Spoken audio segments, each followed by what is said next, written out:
What's good, Kinganda? It's your boy O'Shea Duke Jackson, back at it again with another episode of Dear Black Americans. And I want to do a response video to a sister by the name of Xodus Africa. Check her out on the first comment pinned to the top. She performed this video called Don't Worry About Dual Citizenship in Africa. Now, I'm not going to play the video because I believe that the video is strong enough that you can go into the first comment and watch the video. And I think that this is important for us. She's a Jamaican American. She moved to Tanzania, and a lot of African, from the diaspora, African American people are relocating now to Tanzania.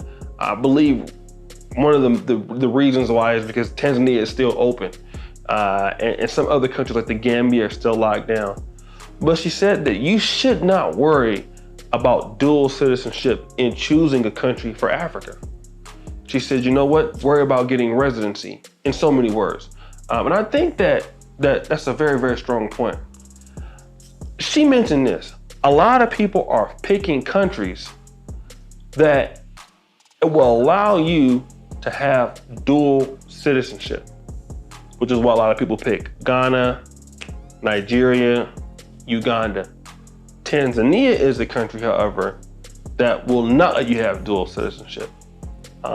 You can give up your citizenship and get a Tanzanian citizenship, but you cannot have both.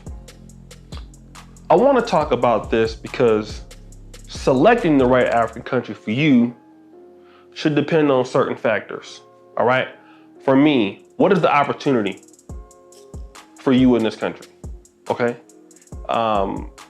What skills do you have, and what skills allow for you in that country to do something together?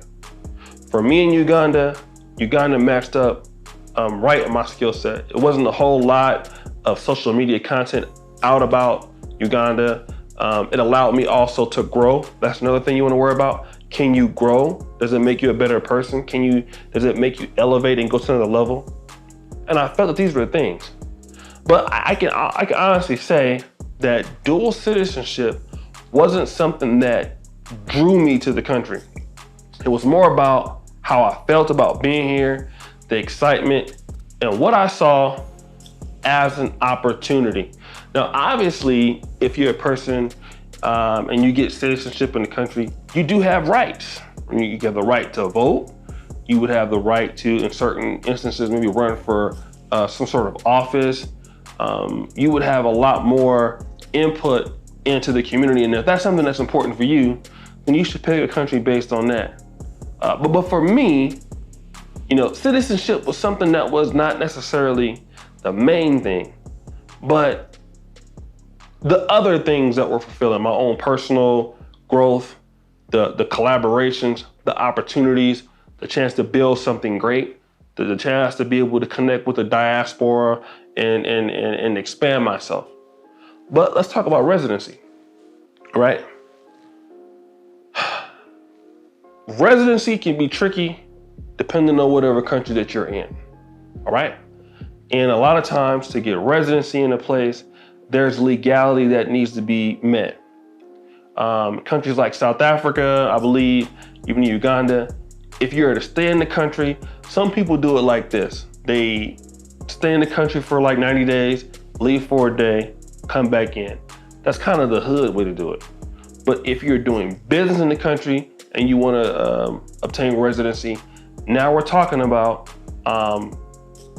maybe having a certain amount of investment in the country, long term, right? You have some sort of work permit, or you have some sort of work visa to gain residency.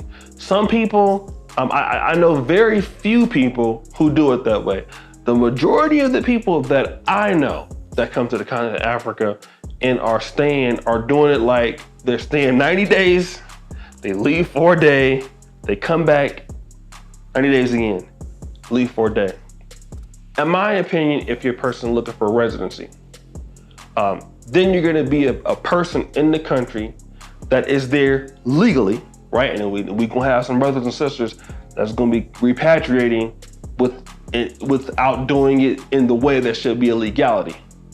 But if you're gonna wanna get residency, which allows you to stay in the country, like for example, I'm a resident of Poland, but I've done that through legality, because you're studying there, you have a work visa, you have a work permit, you're a business owner, all right?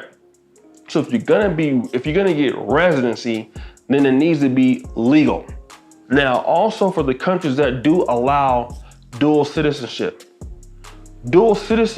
can be given to those people who are legally in the country, all right? Again, it goes back to whatever makes you legal. You work there, you work for an international corporation, or you have some sort of business that you're running there legally and you have papers to prove this, all right? So we want brothers and sisters to know that you must go through a legal process, and if you fulfill that over a period of time, then citizenship may be given to you. For example, what happens in Ghana. But in my honest estimation, you should pick a country that allows you to personally grow, develop, a country that you can contribute, a country that makes you competitive, and a country that you feel comfortable in. You feel the country. You have a passion to be there. Instead of moving to a place because, well, you hear that's the hot place to go, you hear that this and that. I wouldn't advise that. I would advise, picking a country based off of the information that you have. For example, many people are even looking at Uganda to come to. Why? People are looking at Uganda now because the information is much more readily available because of YouTubers like myself, Kingo Batunda. We now have Expat Assist. People are looking for places to live where you have resources. And I think that you need to be able in your repat journey to have resources that are going to be able to help you be successful.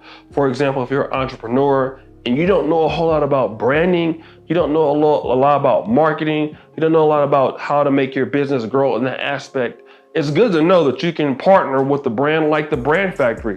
They're affordable, they're a consultant, they can give you a great strategy. They're giving us a great strategy with the King on the Nation. I've been very happy. You can use Expat Assist, right? Like I've been using that. You can partner at the Design Hub. I'm there almost every week.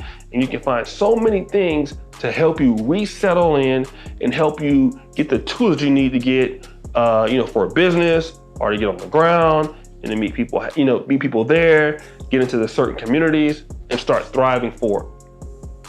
I think you want to pick a country that can help you do that. If you get into a country and you don't have those things, it can be hard moving in the right direction.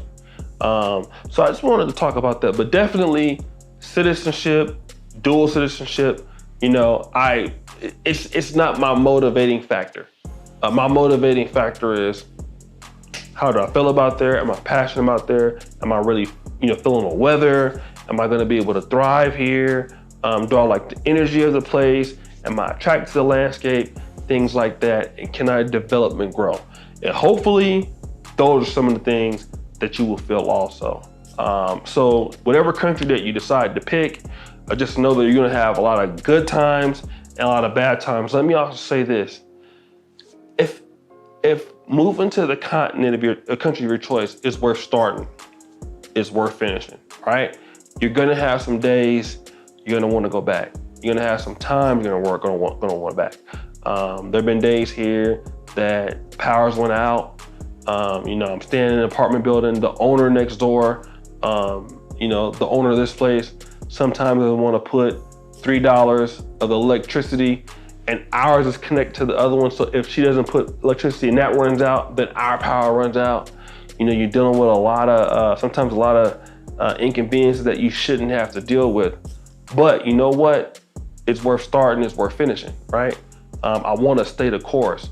And if you have that mindset, you'll be able to do it if you're committed to making it work here in any country in the continent of Africa. So again, check out Exodus Africa, the first comment at the top. Let me know what you guys think. As you know, the buffoonery remains at an all-time high. It's your boy, Shay Duke Jackson. I'm out. Don't forget, keep it real, King Ghana forever. Peace.